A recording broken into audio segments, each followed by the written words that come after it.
Thank you guys so much for clicking on this video. So even though I've spoken about this once before, these ain't the type of videos I typically make. But sometimes you gotta talk about what's real and not necessarily what's trending. I'm not here to gossip. I'm here to discuss how power, media, and perception can twist the truth into whatever story sells the best headline. Because if we don't start checking facts and not feelings, we're gonna keep watching innocent people get destroyed while the real snakes keep slithering in silence. I am Broadway the Lyricist, homie, just let me do my thing. I'm on top, on my grind, I'ma always get it. So what am I talking about? The Blake Lively versus Justin Baldoni situation.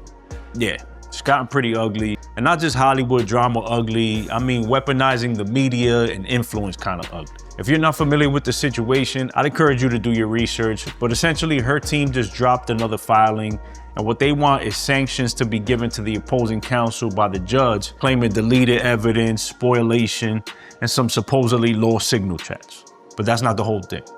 This week, a recording, like an actual transcript, was released by a now associate of Blake's, which was possibly obtained illegally, by the way. And in that recording was supposed to be the smoke and gun evidence of a retaliatory smear campaign, along with some choice words about people figuratively being dead to others, and the person saying that they'd protect their studio/partners like Israel against another religious group. Now, it could definitely be argued that the latter statement was a poor choice of words. But the rest of the recording proved not only to be nothing of real significance, but it proved that some things were definitely cherry-picked to kind of fit a narrative that was not true.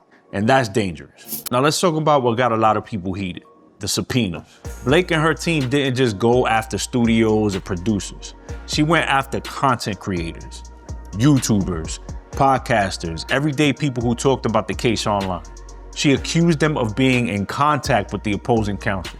And the next thing you know, people were getting hit with subpoenas for their emails, IP addresses, and even their bank information. Let that sink in for a minute. Celebrities weaponizing the court system to scare everyday voices into silence. This is what I mean when I say that power in the wrong hands becomes dangerous. Because if she could do that, imagine what happens when somebody with even more power decides they want to shut somebody up. Listen, obviously, none of us know everything that went on that set. What I do know is that her case has a lot of red flags, and the way it's being played out in the press is wild. One minute you got headlines painting her as a champion for SH and for DV, and the next there's proof that she's trying to muzzle people who question her story. And that's not empowerment, that's control. And that's the scary part, because movements like Me Too were built to give a voice to the voiceless, not to be used as a shield when you're the one doing the silence. Now, being completely transparent, I've been wrong before. I've bought into stories that I didn't first fact check. I've reacted out of emotion, not evidence. Trust me, I've had my slice of humble pie. And because I pride myself on being an honest person, I gotta be real enough to admit when I've gotten things misconstrued. So this is not about picking sides, it's about protecting the truth. Because when people lie or twist facts or hide behind movements for personal gain, they don't just hurt their enemy, they hurt the people that are trying to do it right. Every survivor who's scared to speak up, every creator who's trying to tell the truth and ends up catching a subpoena for it. The way the media plays this game is toxic and irresponsible. The way power gets used to bully people into silence is crazy. But the way we, the public, eat it up without fact checking, that's on us. So before you share that next headline or hop on that next cancel train, just pause for a minute, ask questions, read filings, look at evidence, not emotion. Because once the rumor spreads and somebody's name gets put through the dirt, they can't always wash it off. And I don't care who you are. Nobody deserves to be destroyed by lies.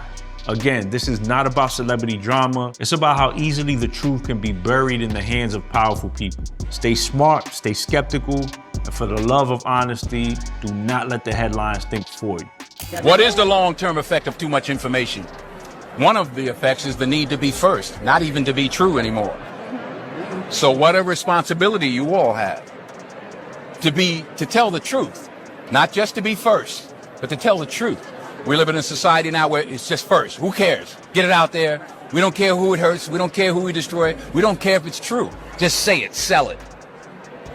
Anything you practice, you'll get good at, including BS. I appreciate you guys for watching. Let me get off my soapbox. But if you enjoyed this video, click that like button. Consider subscribing to the channel and make sure you click that bell icon so you guys get notified when I post new videos just like this. Big shout out to some of the content creators and journalists who have been covering this story honestly and without bias. My man Andy Signor from Popcorn Planet, Els Rich from F Around and Find Out, my girl Zesty Floor from Flawsome Talk, Katie from Without a Crystal Ball. I'm a huge fan of all of your channels, but you guys know how we do. Have you guys heard about the Justin Baldoni versus Blake Lively drama? Put your thoughts down in the comments below, and if you enjoyed this video, feel free to click right here to see more. Thank you guys so much again for watching. I truly appreciate y'all. Peace.